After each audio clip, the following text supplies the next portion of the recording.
هذه الشيلة من كلمات الشاعر أبو رويس شبوة مديرية حسيلان.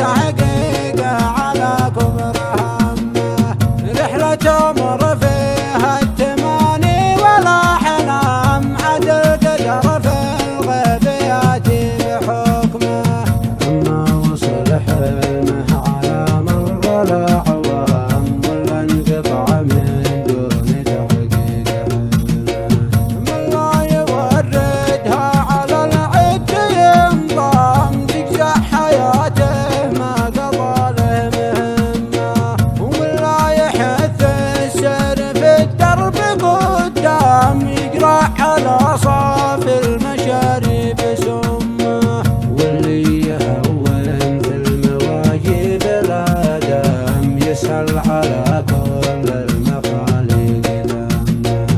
واللي مع غيره يحب التلوام يذوق من وقته هموم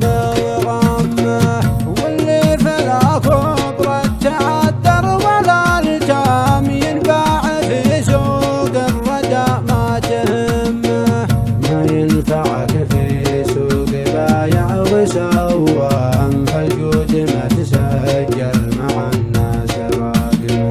والعز ما جاب الخطا والتحتام العز والناموس خالي على اسمه والوقت شداته تجي عقبها انسام كلا يجي قدره على حسب قسمه مواقف الطيب تسجل على نعام الجود يجري في وريده ودمه مثل الصقر في الجو يعجب فلاحه معادي بشر بالسلامات خاصمه يلطم بجنحانه ومخلبه السام شعفر دم الصيد المقفي وعظمه والعمر ونطول تقصر هالايام والحلم تحقيقه على كبر همه هالعمر تطويه الليالي والايام والحلم تحقيقه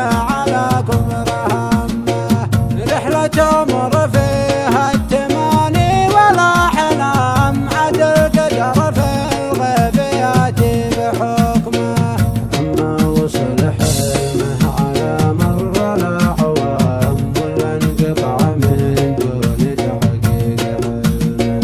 من لا يوردها على العد ينضام تجزع حياته ما قضى له مهمه ومن لا يحث السير في الدرب قدام يقرع على صاف المشارب سمه واللي يهون في المواجب الآدم يسهل على كل